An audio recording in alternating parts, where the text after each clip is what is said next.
Oke, halo sobat mahasiswa semua, apa kabar nih? Semoga selalu dalam keadaan yang baik dan suasana hati yang cerah. Kayak cuaca Purwokerto kali ini cerah banget. Nah, pertama-tama kenalin dulu, aku Devita Putelivia dari Ilmu Komunikasi 2019.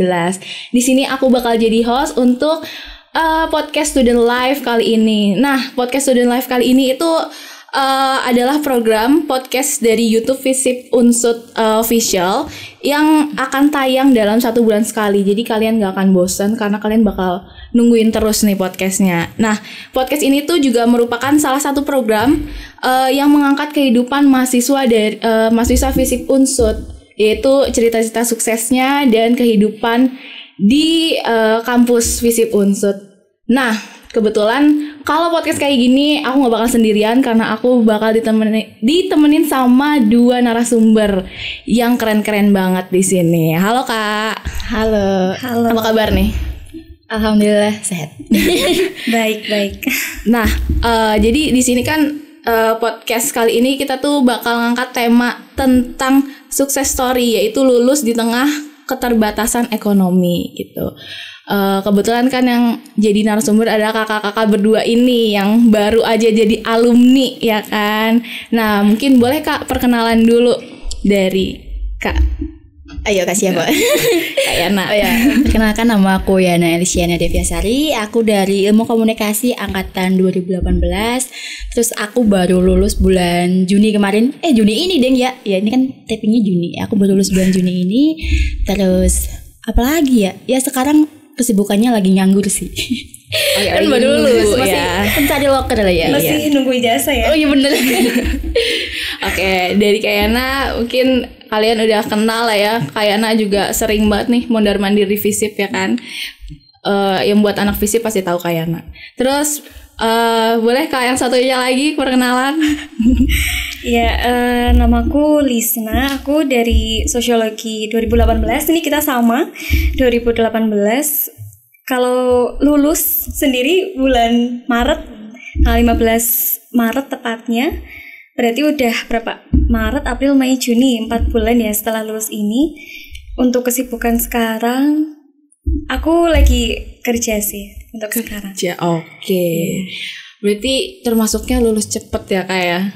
Iya kan? 3,5 tahun. Wow, Sekitar segitu. Oke. Halo Kak Yana, Kalisna, sorry.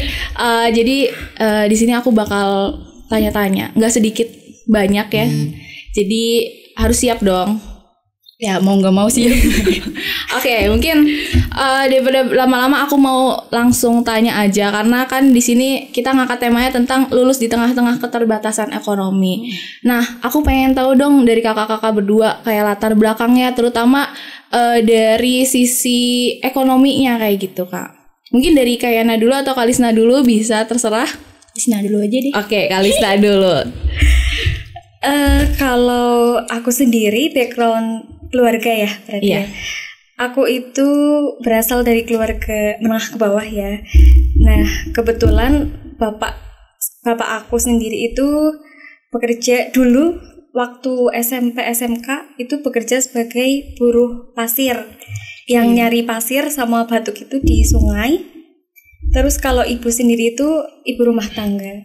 Tapi setelah aku masuk kuliah itu bapak sudah nggak bekerja lagi karena keadaan fisik yang mulai rentan ya, karena umurnya juga sudah semakin sepuh. Akhirnya kita anak-anak juga tidak membolehkan lagi karena bahaya juga kan di sungai yang kita nggak tahu kapan nih sungai tiba-tiba banjir atau apa gitu. Jadi bapak nggak bekerja dan ibu juga nggak bekerja kayak gitu.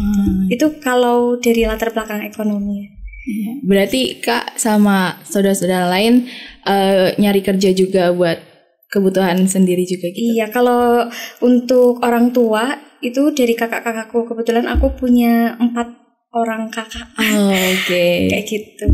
Oke, terima kasih ya Kak. Terus mungkin aku langsung lanjut aja nih ke Kak Yana. Silakan Kak Yana, boleh. Kalau dari aku latar belakangnya tuh dari keluarga yang sederhana. Terus juga aku tuh punya seorang kakak yang selisih umurnya tuh sama aku sekitar 17 tahun lah. Oh, wah jauh ya. Iya, jadi dia udah SMA terus aku baru lahir. Terus katanya sih aku anak yang gak diharapin. Kayak kebobolan. Iya, kebobolannya tiba-tiba lo kok lahir gitu kan. Terus habis itu karena pada dasarnya emang orang tua aku udah gak ada, jadi kalau emang aku pengen kuliah ya mau gak mau harus ngebiayain kuliah aku sendiri gitu. Karena emang kakakku kan udah berkeluarga, udah punya anak, jadi udah punya tanggungannya sendiri gitu. Jadi kalau aku mau pengen kuliah ya harus pakai biaya sendiri gitu. Jadi aku habis lulus SMA tuh nggak langsung kuliah. Jadi aku kerja dulu, nabung biar nanti kalau kuliah ya aku bisa ngebiayain kuliahku sendiri kayak gitu. Keren-keren banget ya kakak berdua ini. Kayak kalian nih yang masih disupport sama orang tuanya harusnya semangat buat kuliahnya ya kan. Nah, apa sih kira-kira motivasi mau kuliah gitu? Motivasi apa yang jadi bikin kalian oke, aku harus kuliah nih gitu. Mungkin dari Kak Yana dulu ya gantian. Oke. Kalau aku sih sebenarnya kayak sepele ya. Dulu zaman-zaman SMK, kan aku SMK. Pernah ditanyain sama temen nih, nanti kamu habis lulus mau ngapain gitu. Terus aku jawab, aku pengen kuliah. Entah sekarang, entah kapan, entah udah nikah, entah harus kerja dulu, pokoknya aku pengen kuliah gitu kan. Jadi mulai dari omonganku itu sendiri aku pengen kuliah gitu. Meskipun ya emang mungkin kondisiku belum memungkinkan untuk kuliah, sampai pada akhirnya aku harus kerja dulu. Terus kan aku mikirnya juga kalau misal pendidikan tinggi itu penting buat salah satu cara untuk membuka kita jalan buat meraih mimpi kita, ngewujudin mimpi kita kayak gitu. Terus juga kalau misal lulusannya cuma SMK nih, kalau sependek pengetahuan aku tuh nanti jenjang karirnya agak susah, takutnya juga stagnan di situ aja gitu. Jadi aku pengen kuliah, jadi paling enggak nanti jenjang karirku masih ada peluang untuk naik kayak gitu sih kalau dari aku. Wah keren banget ya Kak. Pokoknya aku harus kuliah mau kapan aja, pokoknya aku harus kuliah gitu ya. Pendidikan yang penting banget sih Kak. Mungkin dari Kalisna? Kalau dari aku sendiri itu sebenarnya aku juga lulusan SMK nih sama. Lulusan SMK. Jadi waktu aku masuk SMK tuh sebenarnya nggak ada niatan untuk kuliah ya, karena mungkin aku mikir juga kalau kuliah itu mahal. Mindsetku itu pas itu kayak gitu, kuliah itu mahal. Dan pas SMK, setelah lulus SMK aku niatnya ya untuk kerja gitu ya, karena aku juga masuk SMK. Dan SMK itu kan emang khusus melatih kita ya, kalau siap terjun ke dunia kerja langsung gitu ibaratnya. Nah, tapi singkat cerita, waktu SMK aku itu masuk ke kelas khusus kayak gitu. Dan di situ, di kelas khusus itu tuh kita benar-benar dimotivasi untuk berprestasi ya. Bayangan kelas khusus kayak gitulah ya. Iya, betul. Kelas khusus kayak itu, iya. Nah, mungkin kultur dari kelas khusus itu yang ngebuat kita untuk selalu semangat untuk meraih prestasi atau semangat mengejar mimpi, itu tuh akhirnya kebentuk loh di diri aku. Dan kebetulan wali kelasku yang kelas 12 juga support banget ke siswa-siswanya buat ayo lanjut ke perguruan tinggi kalau misalkan kita masih bisa mencapai itu. Karena sekarang itu meskipun kita terbatas ya, kita biaya ekonomi kita nggak cukup, sekiranya nggak cukup buat melanjutkan kuliah. Tapi sekarang itu pemerintah udah nyiapin beasiswa kayak gitu ya buat siswa-siswanya. Bidik misi. Iya, nah kebetulan aku sendiri masuk ke beasiswa bidik misi itu. Jadi motivasinya sendiri itu sebenarnya yang pertama karena kebentuk dari situ, dari kelas khusus itu, gimana kita semangat untuk meraih cita-cita kita. Nah kebetulan karena aku dulu tuh aku akuntansi ya. Aku SMK-nya akuntansi, dan pada saat itu aku mikir nanti ketika aku lulus aku pengen bekerja di OJK dulu kayak gitu. Keren banget ya. Iya, dulu mimpinya kayak gitu ya. Iya. Karena yang linear sama akuntansi kan itu. Nah, untuk mencapai itu aku harus apa? Aku harus masuk ke perguruan tinggi kan, karena saingannya kan juga pasti dari lulusan perkuliahan juga kayak gitu sih. Keren banget ya. Kayak motivasi dari guru bisa ngebentuk seorang Kak Lisna yang kayak sekarang, dan bahkan dengar-dengar Kak Lisna juga mau lanjut ke S2 kan. Insya Allah nanti bulan Agustus. Ya, semoga sukses ya kan. Amin. di S2-nya. Nah, terus kalau kan kalian mau masuk ke kuliah kayak gini kan pasti butuh dukungan ya. Nah, dari dukungan keluarga gimana sih kalau udah denger nih, aku mau kuliah, pokoknya aku mau kuliah kayak gitu. Gimana dari keluarga? Kalau dari aku kan sebenarnya tadi balik lagi orang tuaku udah nggak ada, dan aku tuh tinggal sama kakakku sama mbahku. Kadang ke rumah kakakku, kadang rumah mbahku karena memang jaraknya beda kan. Nah, kalau dari mbahku ya namanya udah sepuh kan juga nggak begitu mikirin lah ya sekolah-sekolah dan sebagainya. Tapi kalau dari kakakku tuh dia kurang ngedukung aku buat kuliah. Karena pada dasarnya kan ya dia realistis ya, mungkin dia kan udah punya keluarga, udah punya 2 anak juga, yang anaknya juga udah mulai sekolah, kedepannya bakal butuh biaya yang gede, terus kuliah juga nggak enteng gitu, biayanya pasti banyak. Terlebih aku kan udah nggak sih sebelumnya, pokoknya kan aku udah nggak ada orang tua, jadi mau nggak mau kalau aku maksain buat kuliah kan nanti kakakku yang harus ngebantu gitu kan. Jadi ya aku nahan diri aja, soalnya kalau aku maksain buat kuliah kesannya nanti aku yang egois gitu. Jadi aku nahan diri buat nggak kuliah dulu, aku kerja dulu biar nanti balik lagi yang tadi aku bisa kuliah pakai uang aku sendiri kayak gitu sih. Berarti kayaknya ini sempat gap atau gimana? Ya aku gap year, terus balik kuliah karena nekat aja sih sebenarnya. Keren banget. Oke, terus kalau dari Kak Lisna sendiri nih untuk motivasi dari dukungan dari keluarga itu gimana Kak? Kalau bicara dukungan dari keluarga ya, karena keluargaku itu orang tua aku kan udah nggak kerja ya, posisinya pas aku mau kuliah itu kan dua-duanya udah nggak kerja, dan kakakku juga mungkin kayak kakaknya Yana ya, maksudnya mereka jangan temenan kayak gitu. Maksudnya mereka kan udah punya keluarga sendiri, udah ada tanggungan sendiri kayak gitu, pasti banyak kontranya kalau dari keluarga, apalagi saat sebelum pengumuman, aku kan jalur SBMPTN masuknya. Nah, kebetulan bidik misi itu setelah kita dinyatakan lulus SBMPTN, kita nggak tahu tuh bidik misinya tuh bakal lulus juga bangga, ya nggak ya? Nggak tahu. Kan aku kan gap year 2 tahun, sedang bidik misi kan hanya untuk periode sekarang sama tahun sebelumnya. Jadi aku tuh pengen daftar tapi nggak bisa. Maksudnya aku nggak masuk kualifikasi tahun pendaftaran. Nggak tahu informasi itu juga. Kalau pas awal-awal lulus tahu, cuman pada dasarnya sekolahku kan bukan sekolah favorit ya. Dan guru BK-nya kan biasanya BK yang ngarahin buat nanti kuliah dan sebagainya. Sekolahku cuma ngarahin untuk kerja kayak gitu doang. Nanti kuliah dan sebagainya tuh nggak ada pendampingannya kurang lah. Jadi aku juga nggak tahu bidik misi itu gimana, daftarnya gimana, terus nanti kedepannya kayak gimana, kurang info sih.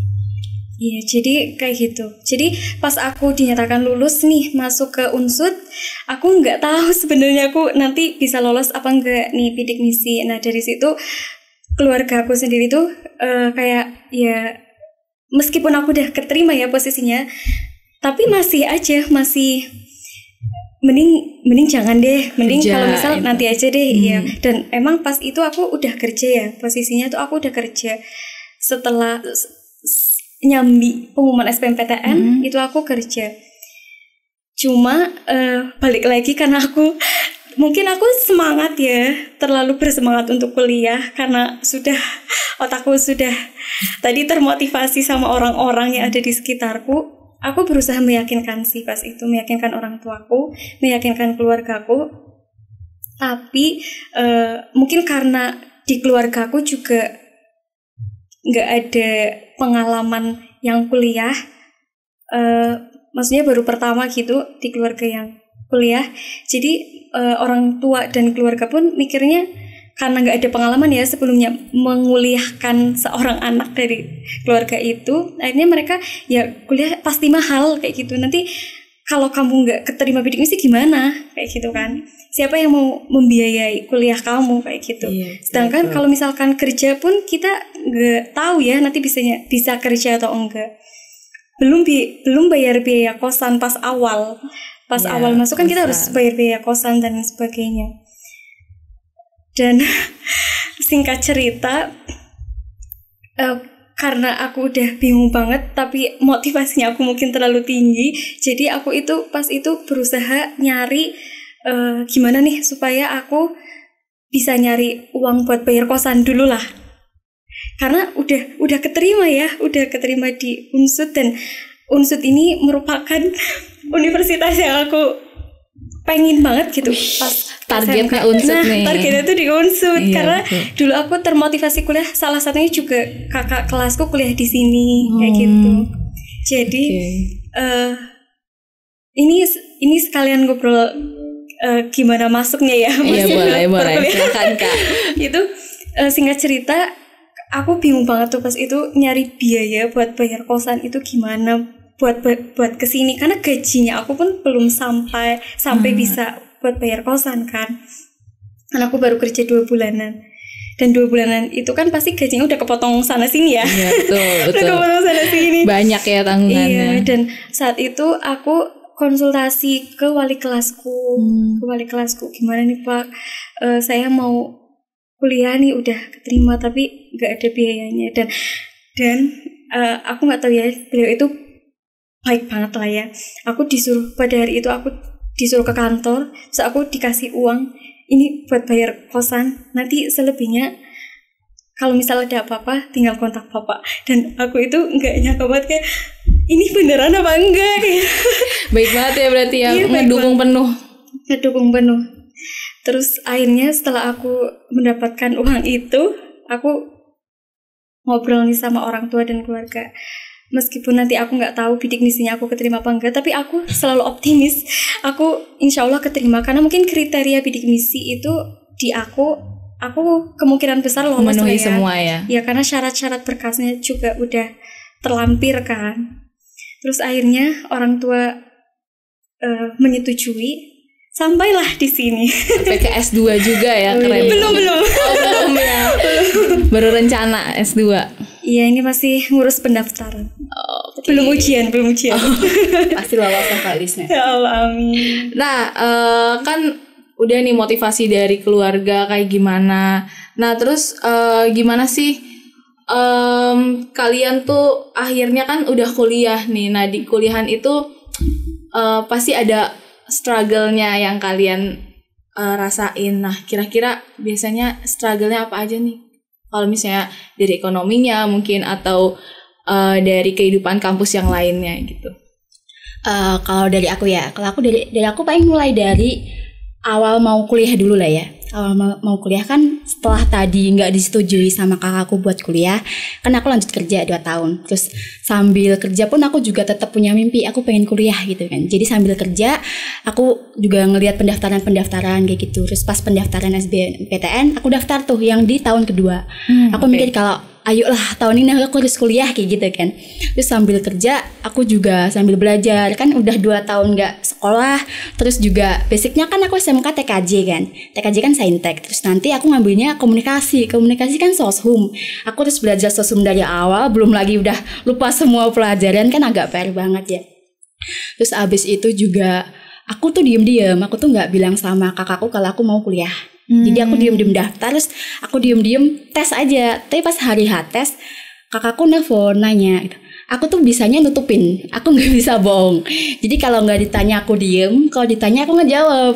Nah dia tanya, kamu kemana gitu. Kan aku pamitnya kan aku cuti kerja, tapi kok di rumah mbahku gak ada aku. Ternyata aku tuh emang tes SBMPTN kan aku ke Solo terus aku gak bilang. Barulah aku bilang kalau aku mau tes SBMPTN. Dan tara madreng pasti berantem lah ya, kayak alalalala. Tapi oke lah, singkat cerita aku udah tes, terus aku udah pulang, terus sampai rumah diomelin lagi. Maksudnya kenapa aku masih nekat lagi mau kuliah gitu kan. Terus ya aku bilang, ya kan ini masih nyoba-nyoba kan, belum tentu aku lolos juga. Kalau emang lolos ya berarti emang rezekiku gitu.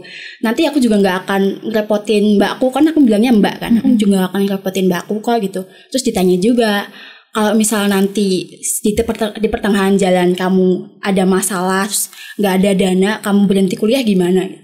Aku pas masa-masa ditanya itu aku masih jawab dengan enteng. Ya udahlah, maksudnya kan setidaknya aku udah nyoba.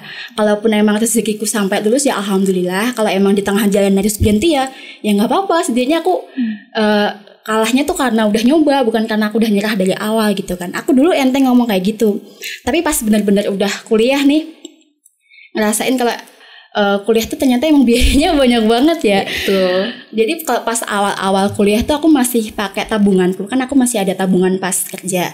Terus abis itu juga pas dari kerja tuh aku udah ada usaha sama temen aku kan. Itu juga bantu aku buat kuliah. Terus sambil kuliah juga aku nyari beasiswa kayak gitu juga. Terus jadi ya, terus kadang juga ada kayak misal kan aku sedikit-sedikit bisa desain lah ya, teman-teman atau dosen kayak gitu kadang bisa minta bantuan buat ngedesain kayak gitu. Meskipun aku nggak matok tarif, kadang mereka kayak ngasih gitu, kayak ngasih bayaran. Karena aku ngerasa desainku belum cukup nih kalau untuk dikasih harga gitu. Jadi aku nggak matok tarif, terus kayak gitu juga. Terus kalau untuk struggle-nya paling di pas gini, kan tadi aku bilang kalau aku ada usaha sama teman aku. Nah usaha sama teman aku itu pas banget tahun 2019, pas banget hari aku ulang tahun nih, usahanya bangkrut. Jadi kayak aduh ini salah satu yang paling aku andelin nih buat kuliah. Terus juga ini baru semester awal, terus ini udah penghujung banget tabungan aku. Sebelum ada momen ini pun aku udah berat gitu loh kuliahnya. Setelah ada ini makin berat lagi gitu. Tapi ya aku tetap berusaha buat bertahan lah ya dicoba dulu, kalau emang belum rezekinya ya udah gitu. Saya pada akhirnya ya aku nangis, aku kepikiran omonganku yang dulu yang aku bilang kalau rezekiku buat lulus ya alhamdulillah, kalau berhenti di tengah jalan ya nggak apa-apa.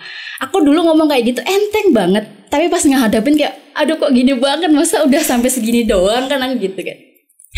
Saya pada akhirnya ya udah ditahan-tahan dulu, barulah bulan September nih, 1 bulan kemudian setelah kejadian itu beasiswa PPA aku ternyata lolos.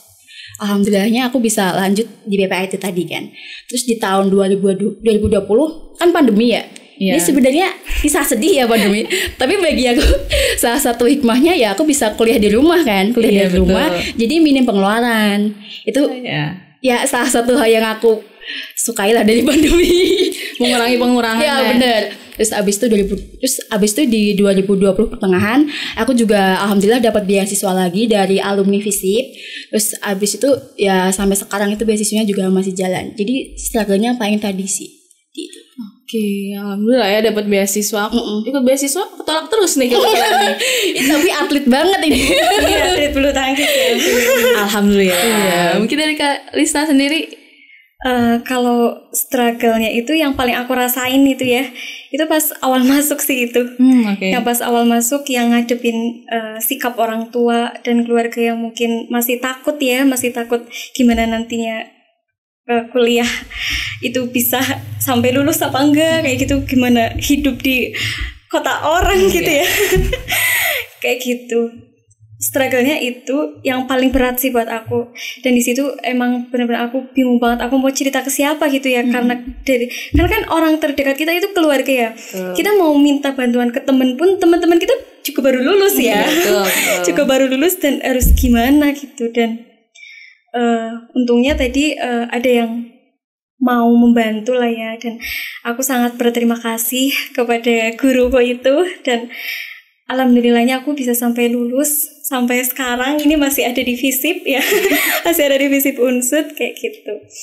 Kalau dari pas kuliah, waktu kuliah sendiri mungkin untuk menambah biaya ya, karena kan uang bidik misi itu ya alhamdulillah kalau misal kita bisa manage uang itu dengan baik, bisa cukup-cukup aja ya. Cuma kan keperluan selain kuliah pun ada, misal kita mau ikut organisasi ya atau apa gitu kan, tetap ada pengeluaran kan.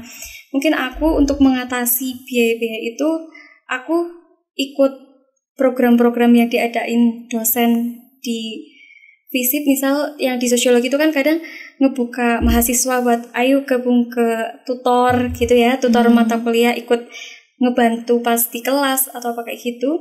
Dan itu adalah ya untuk uang pemasukan itu sendiri. Terus kadang aku juga ngebuka apa ya? Ayo jogging Bukan, aku ngebantu orang-orang yang mau bikin transkrip wawancara gitu. Misal ada kakak tingkat gitu, kakak tingkat yang mau penelitian, dan ayo Lisna bisa nggak bikinin transkrip wawancara nih, aku kasih rekamannya kayak gitu. Itu yang kedua. Penghasilan yang kedua. Penghasilan bukan aku gak pernah joki sih, maksudnya Aku pernah. Aku bukan nih. aku tuh mikirnya kalau aku ngejoki, aku itu apa ya, berkontribusi untuk melakukan ketidakjujuran. Menurutku aku kayak gitu. Di pikiranku tuh kayak gitu. Apalagi misal joki skripsi. Misal joki skripsi, aku pernah ditawarin, bisa nggak joki skripsi? Tapi menurutku ya, itu kan skripsi itu karya individu ya.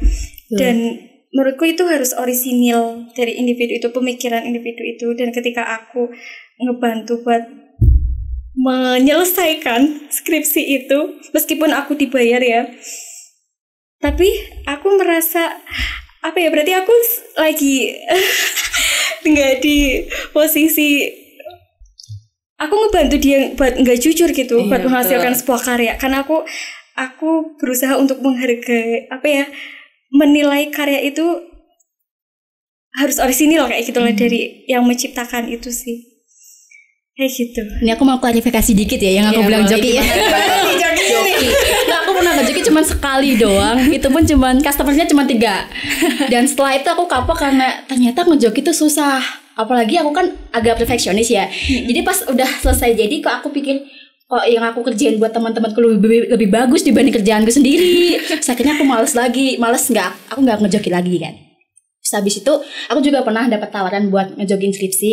Tapi kalau si Lisna kan emang alasannya mulia ya. Kalau alasanku lebih kayak ya aku mager aja, aku masa harus berhadapan dengan jurnal lagi, harus ngetik lagi, males lah. Capek. Terus akhirnya nggak aku ambil juga. Udah ya, aku ngejokin sekali doang. Nah, apakah udah alumni?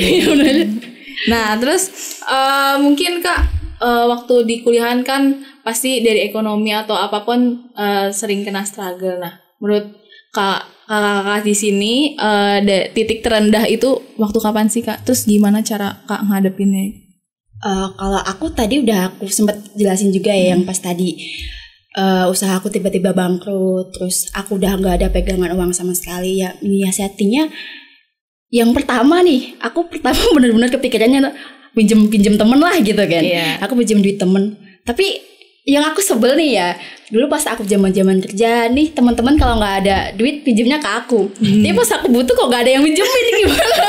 Itu ya biasa lah ya, hukum alam ya. Teman memang seperti itu kan. Udah silent semua ya. Terus udah kan akhirnya nggak dapet. Terus ada kayak kakak keponakan gitu, bisa minjemin kayak cuman 100-200 kayak gitu. Itu sampai aku bertahan sampai akhirnya aku dapat beasiswa PPA itu tadi, beasiswa PPA. Terus habis itu COVID, habis itu dapat beasiswa yang di itu tadi apa, beasiswa yang dari alumni FISIP. Terus sambil ngedesain juga kayak gitu sih. Sama tadi ngejoki sekali. Udah lumayan ya deh joki ya. Ada. Oke, kalau dari Kalisna sendiri gimana? Kalau tadi titik terendah banget. Mungkin lost point-nya itu pas awal masuk aja sih. Pas awal masuk itu karena aku bingung banget itu aku minta bantuan ke siapa. Kalau misal pas kuliah, alhamdulillahnya itu aku masih bisa bertahan dengan uang bidik misi. Karena mungkin teman-temanku juga nggak terlalu boros ya, lingkunganku nggak terlalu boros, lingkungan kos maupun lingkungan perkuliahan itu nggak terlalu boros, jadi aku masih bisa menghemat uang kayak gitu.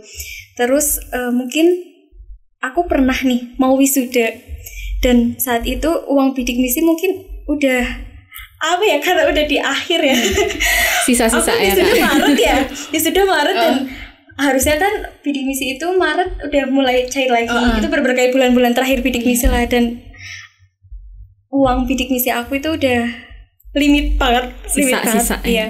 Dan kebetulan sebelum aku di wisuda, aku sempet ngebantu salah satu dosen di FISIP Unsur buat ngerjain tugas-tugasnya kayak gitu.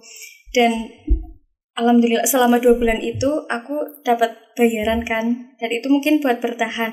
Misal buat mempersiapkan wisuda, kita kan wisuda bikin kebaya ya. Bikin kebaya, terus kayak ngurus dokumen, Iya. ngurus dokumen. Meskipun aku kan backgroundnya bidik misi, aku nggak bayar. Alhamdulillah aku nggak bayar uang wisuda. Kamu bayar nggak? Emang ada? Oh nggak ada ya? Nggak ada. Lagi sama toga gitu. Iya, nah itu maksudnya yang ke universitas itu nggak ada ya? Nggak ada. Nggak tahu berarti ijazah sama. ada nggak sih? Nah ijazah itu paling yang dokumen kan, ngurus Oh dokumen. itu bayar? Wah, kayak curiga nih, curiga. Lo kok bayar? Bayarnya itu legalisir kayak gitu. Oh oke. Nah pas aku mempersiapkan wisuda, mungkin itu uangku udah limit, terus alhamdulillahnya aku dapat gajian gitu kan dari yang tadi aku sempat ngebantu salah satu dosen di FISIP, dan itu buat itu deh buat nutup uang-uang yang buat Biaya-biaya mempersiapkan yang lain wisuda, iya. Ngurus dokumen dan lain sebagainya. Tapi yang paling titik kayak susah banget itu pas awal masuk kuliah. Berarti udah tengah-tengah udah lumayan adem lah ya. Iya, udah lumayan adem. Oke, keren banget sih pokoknya. Terus kan pasti ada titik terendah kayak aduh sedih nih kayak gimana nih. Nah, yang bikin tetap semangat tuh apa sih Kak? Kayak ikut, mungkin kan dari semangat juga jadi ikut organisasi dan yang lain-lain. Kuliah juga selesainya pada cepet-cepet ya kan. Pasti semangat-semangat banget. Nah, itu apa sih yang bikin Kak pada semangat? Lisna dulu ayo. Boleh siapa aja nih? Kalau aku yang bikin aku semangat itu yang pertama mungkin karena aku punya cita-cita ya. Maksudnya kan kita kuliah, kita ada tujuan dong pasti. Kita mau apa nanti setelah kuliah dan kenapa kita harus kuliah, kan kita udah mikirin itu sebelum kita kuliah kan. Waktu mau masuk kuliah pun kita disuruh bikin itu gak sih Yan? Apa? 10 tahun 10 tahun ke depan. Oh, iya, benar, iya. Nah dari situ juga kan kita mulai ngerangkai itu kita mau apa. Nanti setelah lulus ataupun ketika kuliah kita mau ngapain aja. Dan yang bikin semangat mungkin yang pertama itu targetnya aku yang udah aku pernah tulis dan pernah gambar kan di gambar itu. Terus yang kedua amanah aja sih menurutku. Yang pertama tadi yang dari guruku yang udah ngebantu aku pas awal masuk kuliah, kayak ya ini aku lagi diamanahin, bukan cuma sama Allah ya aku dikasih kesempatan buat kuliah, tapi ada orang-orang di sekitarku yang ngamanahin aku, ayo nih kamu bener-bener kuliah ya kayak Aku gitu. dukung nih. Ya aku dukung nih. Itu pasti aku kalau misal aku lagi males ataupun aku lagi kayak aduh capek banget kayak gitu ya, aku tuh ingat itu lagi, kayak aku tuh masuk kuliah itu nggak gampang. Aku rasanya kayak gitu. Aku dulu pernah sepusing itu mikirin buat bayar biaya kosan pun aku pusing banget itu gimana. Dan aku tuh ngerasa oh iya aku nggak gampang masuk kuliah, dan kenapa aku males-malesan di kuliah kayak gitu. Dan mereka orang-orang yang udah ngasih kesempatan aku secara finansial maupun support ya, aku mikirnya nggak boleh mengecewakan amanah itu kayak gitu. Itu yang paling memotivasi aku. Alhamdulillah ya masih motivasi. Iya. Aku kadang males-males gitu kan. Terus dari Kak Yana sendiri apa nih yang bikin semangat gitu?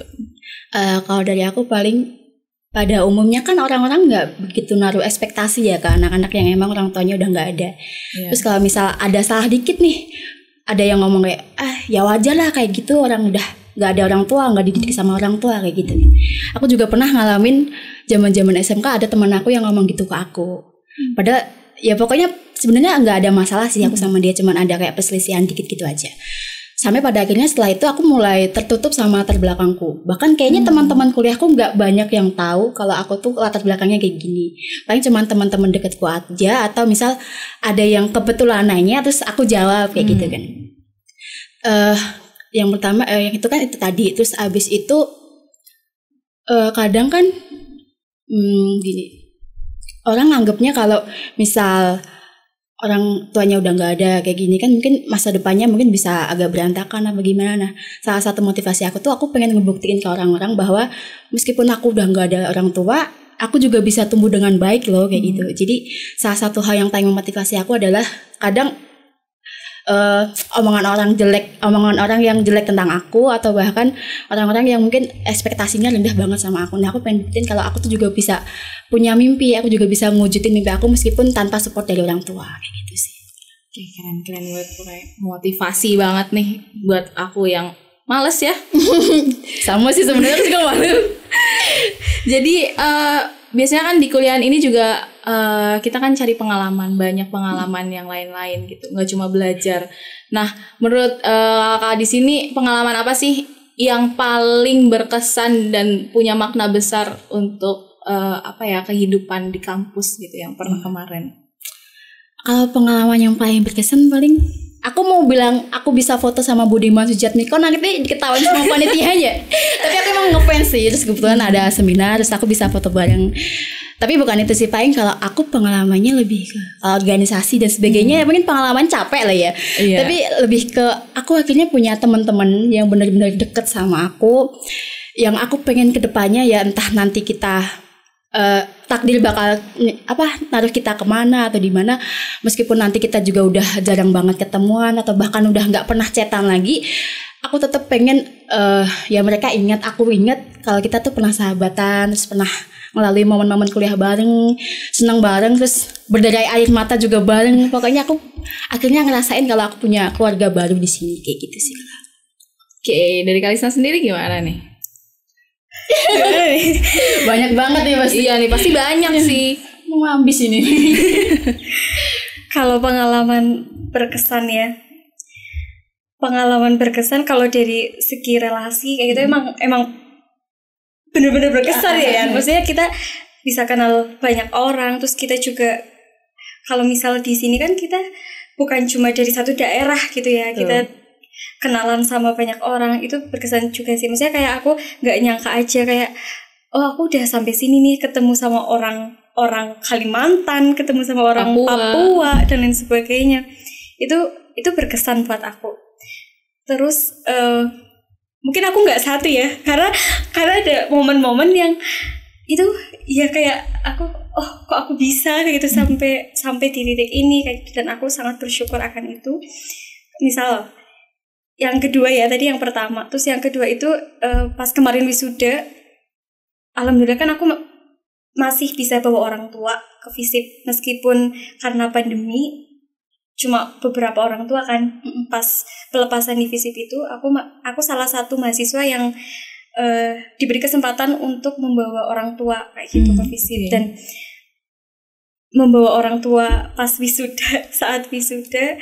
Dan saat itu aku juga alhamdulillahnya dikasih kesempatan buat ngisi sambutan ya pas wisuda. Aku mengucapkan terima kasih ke orang tua kayak gitu, udah support aku meskipun awalnya mungkin kontra, karena aku paham banget mereka pasti takut karena kita background kita nggak memenuhi terutama finansial buat masuk kuliah. Pasti mereka takut dan nggak ada pengalaman menyekolahkan anak ke perguruan tinggi kayak gitu. Dan orang tua aku support sampai sekarang, sampai duduk di FISIP Unsud, di aula FISIP Unsud, itu sangat berkesan sih buat aku kayak gitu. Terus yang ketiga ini yang paling berkesan itu mungkin aku selama kuliah alhamdulillah tugas akhir kemarin lanjut ke pembuatan buku. Keren banget. Karena kebetulan pembimbing skripsi aku itu memfasilitasi gitu loh Kak, memfasilitasi dan ayo dilanjutkan ke buku kayak gitu, ke pembuatan buku. Dan alhamdulillahnya udah cetak minggu kemarin kayaknya deh. Aku lupa tepatnya minggu keberapa gitu ya, di bulan Juni, tapi alhamdulillah udah cetak. Dan itu sangat membuat aku ya itu sangat berkesan lah buat aku, karena aku nggak nyangka aja kok aku bisa ya kayak gitu. Karena aku itu mikir tulisanku itu belum terampil lah ya, aku belum terampil menulis, dan aku masih perlu banyak belajar dalam hal tulis menulis terutama itu ya. Tapi alhamdulillahnya aku bersama 2 dosen, kebetulan itu dosen pembimbing skripsiku, dari tugas akhirku itu bisa dilanjutkan ke pembuatan buku dan menghasilkan sebuah karya. Karena aku mungkin ke karya itu sangat itulah ya, kayak orang yang bisa membuat sebuah karya itu aku sangat berkesan gitu. Dan ketika itu ada di aku bisa berkesempatan buat menghasilkan karya juga. Aku sangat bersyukur kayak gitu, dan itu harus berkesan. bangga banget dong Kak. Itu Sangat keren berkesan. banget soalnya ya kan. Ya, keren banget. Gitu. Nggak akan berkurang kata keren dari aku buat kakak berdua ini. Mungkin ini jadi pertanyaan terakhir kali ya. Nah, pasti kan kita sebelum masuk kuliah tuh kita punya cita-cita juga kan. Abis kuliah ini ngapain? Nah, di kuliah ini juga pasti suka berubah cita-citanya kan. Nah, mungkin dari kakak-kakak di sini cita-citanya apa sih setelah keluar dari kuliah ini? Mungkin dari kerjaan atau mau lanjut kemana, kan kita nggak tahu. Nah, mungkin dari Kak Yana nih, apa nih cita-citanya Kak? Kalau dulu ya sebelum masuk kuliah kan aku mikirnya aku pengen jadi presenter spesifik banget, aku pengen jadi presenter banjir. Iya bener, nggak tahu pokoknya unik ya. Iya, kayaknya seru aja nih, kayaknya banjir ngeliput pegang mic gitu kan kayaknya seru ya. Tapi pas dipikir-pikir, lah kan aku pendek ya, banjirnya 1,5 meter, aku udah anjir dulu. Akhirnya sampai situ. Terus aku ngerasa aku kalau pegang mic kayak gini udah pasti grogi kan. Akhirnya aku oke lah, kita ganti cita-cita, masih ada waktu gitu. Iya. Makin kesini aku makin sadar kalau aku tuh passionnya lebih ke kayak desain sosmed ya gitu. Mungkin kalau kedepannya sebagai sarjana baru ya aku pengen punya kerjaan yang misal layak terus sesuai sama passion aku juga kayak gitu. Tapi kalau untuk sebagai manusia secara umumnya pasti ada lah ya template cita-cita yang pengen bermanfaat untuk orang lain. Nah aku juga gitu, aku pengen bermanfaat buat orang lain. Kalau memang bisa bermanfaat untuk publik yang luas ya alhamdulillah. Tapi sederhananya itu aku pengen bisa bermanfaat bagi orang-orang yang emang udah baik sama aku, orang-orang yang emang berhak untuk dapat kebaikan yang udah dia lakukan juga kayak gitu. Okay. Soalnya tuh aku dulu pernah pas masa-masa lagi susah, itu ada orang-orang yang nolong aku, terus beliau tuh ngomong kayak gini, dulu pas aku susah ibumu yang ngebantu, dulu pas aku nggak ada uang saku tuh pasti bapakmu yang ngasih gitu. Jadi manfaat dari kebaikan kecil yang kita tebar tuh bahkan masih bisa dituai bahkan setelah orangnya udah meninggal gitu. Jadi ibarat kata kayak kebaikan itu yang justru jadi tangan yang nolong buat orang-orang sayang kita nanti gitu. Nah aku pengen jadi orang yang misal nanti kedepannya bisa ngebantu banyak orang biar nanti kebaikanku juga ngalir kayak gitu sih. Amin. Kita doain ya semoga cita-citanya juga tercapai. Mulia sekali. Sekali-sekali ada kata mulia dari aku. Keren banget. Terus kalau dari Kalisna sendiri mungkin gimana nih Kak cita-citanya? Kalau rencana ke depan ya, target ke depan S2 nih udah ketebak jawabannya. Ya insya Allah nanti bulan Agustus kalau misal diberi kesempatan ya, dan sampai umur kita kan kita nggak tahu ya, kita sampai kapan kayak gitu. Insya Allah nanti bulan Agustus lanjut studi lagi, itu untuk rencananya ya, rencana ke depan. Dan untuk studi kali ini pun masalah finansial pasti masih ada, masih menghantui ya. Masih menghantui kayak gitu. Untuk mensiasatinya aku itu sih kayak di samping nantinya kuliah aku harus bekerja, bisa nggak bisa aku harus bekerja apa gitu. Terus alhamdulillahnya masuk ke S2 ini nanti aku juga ada orang baik juga yang alhamdulillah ngebantu lagi, dan aku sangat bersyukur ya, maksudnya diketemukan sama orang-orang baik kayak gitu di saat kita susah ya. Itu kan benar-benar kayak Tuhan baik banget ya. baik banget sih. Nah ada salah satu lah ya, yaitu orang baik yang mau membantu juga nanti, menjamin lah ya, ibaratnya menjamin biaya pas S2 nanti kayak gitu. Dan targetnya sih aku juga pengen dapat beasiswa lah ya, untuk meringankan. Maksudnya kan kita dibantu juga, kita nggak pengen dibantu terus-terusan ya, kita masih ada rasa aduh pengennya sendiri kayak gitu. Iya, targetnya sih ngejar beasiswa itu, karena aku kan memutuskan ya untuk kuliah ke S2, jadi otomatis aku harus cari biaya dan lain sebagainya, harus siap akan itu kayak gitu. Bekerja, kuliah, nikah. Oh bentar lagi menikah ya. Skip. Oke, mungkin pertanyaan dari aku cukup banget nih karena kayaknya udah banyak juga ya dan banyak juga insight yang aku dapat biar ya nggak malas lagi buat kuliah gitu. Semoga aja aku juga tahun depan udah bisa lulus. Amin. Kayak kakak-kakak ini juga. Nah, Maret. aduh PR banget gitu. Kayaknya enggak ya, Juni lebih ke Juni lah ya. Juni aja aman. Nah, mungkin makasih juga buat kakak di sini udah mau sharing tentang kehidupan di perkuliahan ini dan semoga juga bermanfaat buat teman-teman mahasiswa FISIP dan mungkin Unsut kalau nonton ini. Mungkin dari aku sekian aja dan ketemu lagi di podcast selanjutnya. Bye bye.